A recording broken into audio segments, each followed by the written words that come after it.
All right, well, welcome back to Module 4 and doing a world-class listing presentation. We talked about in the last lesson using the triple option or my triple option tested campaign to give your clients no risk options. As you can tell, it's the strategy that gets you in the door without all the pressure that you hear from most of the agents that go and do listing presentations. There is no pressure. You're literally going in the door to try to find out what the client needs before you offer them options. And the first thing you got to do is have a net sheet. So that's the second step. Once you have the strategy in mind and you understand it, then the very first thing you got to do is calculate net sheets to determine what the price is going to be. So you look up the home and you go to wherever you can find information on taxes and find out if there's a loan balance on the home or get this information from the client. And then you need to do your CMAs. But the net sheet is the most important part of this presentation. I will show you why here in just a second. But the main thing is that people understand that the net sheet is the most important piece. Unfortunately, most of the agents today don't even know how to do net sheets, and it's because 99% of the time we're given these apps to make this process seem easier for everyone. When in fact, you probably need to learn everything about it before you move forward on any listing. Here, once you find out the address and the seller, those are two important pieces of information you're going to need, and the closing date, of course, because these are some of the things that are figured out by your lender to determine what the costs are going to be for the closing costs for the buyer and the seller. So the sales price is $500,000 on this particular example. The loan balance $250,000, and maybe annual tax of $7,000. All those numbers go into this spreadsheet. But the key here is, like I said, when you walk in to that listing appointment, that listing strategy meeting, you're going to walk in and the first thing that's going to come out of your mouth is, hey, we talked, and as you stated, you have time to move. So we're just curious, if we sold your home for this price, would you be comfortable with getting this much money back? And they go, oh, yeah, that works for me. Well, then great. You already know from the very beginning, this is probably all you're going to need to get where you need to go with that particular seller. Well, what happens with all the objections? Well, most people will get a little nervous around the objections simply because they're worried about the one question that everyone fears, and that's, why are you as a real estate agent getting 6%? Well, if you as an agent don't realize that you're not really getting 6% in the first place, then that's partly your fault for not understanding that. So I'll jump right to where the section is that talks about your fees, and it says $30,000 for a $500,000 house because at 6%, the seller's paying both the buyer and seller fees. Well, that's exactly what you tell people. I think not being transparent is why realtors get in so much trouble, and the other reason is because they don't understand what they're looking at or the job that they're doing. But in this particular case, I mean, it's nothing wrong with telling them that this broker's fee is split four ways. Who's going to do the math fast enough to figure out that that's actually $7,500 a piece? And if you tell them this fee, the 6%, goes to feed four families. This is how we make a living, and you don't even add that second part. This goes to feed four families. Simple enough. But here's the funny thing about it. When you show them this net sheet, you can pretty much tell them from the very beginning, the reason why we get paid so much is because we are more like the conductor of an orchestra. And here are all the folks that play the different instruments. We have our lenders. We got the title company. There's a survey that needs to get done. There's termite inspections, surveyors that might have to come out, inspectors that have to come out, warranty companies are going to get hired and look at things for you.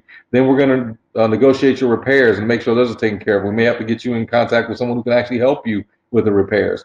Then we have to look up the homeowner association fees and make sure that the taxes are all right, because the bottom line is we want to make sure that when you move into the house, you're happy, for one, and number two, no one can move you out of it, which is exactly why the title company does what they do. Because if someone comes along saying that this was their property and they were the long lost uncle from years ago and they had never been notified about the sale of this property in probate or something, then you may have to move out. So if you're able to explain what's in the net sheet, 99% of the time, no one's going to question you. And if you explain that you're the conductor of the orchestra, and this is all the stuff you have to do because you're the main person involved with this net sheet, and they still complain, about the $30,000 and you said, well, it goes to feed four families, and yet I'm the one that has to conduct all of this and make sure it all happens, to make sure that someone doesn't get ripped off when it's a conventional or VA, USDA, or FHA loan. So this is where sometimes they can't figure out what the fees even look like. So you got to understand that too. Well, why does it show that for the lender's fees on the seller net sheet? Because there's a seller closing net sheet and there's a buyer closing net sheet. And again, these are just estimates. This is not an exact form, but I will include this form in the documents here so that you can actually fill out one for yourself. But the bottom line is these are estimates. And when you look at this, it says, well, why is the lender fee being charged on the VA side? Well, there are some things that are called allowables and non-allowables. Well, for the lender, when a veteran purchases a home, they got to cover a certain amount of the loan origination cost. It's typically 1% of the loan. So the loan balance is $250,000, then they're going to cover that. They don't want the veterans to cover the loan origination fee, so they make the seller pay it. That's a lot of times why the sellers don't care for VA loans, because they end up paying a little bit extra fees that the other loans don't require them to pay for closing costs. Now, if a seller's getting $200,000 back, they may be a little different, but look at that. A $3,000 difference for the VA loan than the other loans. So, of course, they may say, you know what, we may not want to include VA on there. A lot of people don't realize when they fill out those agreements, that's what they're talking about. Well, no, the listing agreement says we'll accept everything but VA. Well, some of your home buyers, or correction, home sellers are savvy about this. Some of them aren't. Some of them don't have a clue. So it doesn't make any difference as long as they get what they want out of the deal. They're happy. Now, if it comes down to they were looking for exactly 213 or 215,000, and they end up getting 213, that might be doable, whereas 210,000 may not be.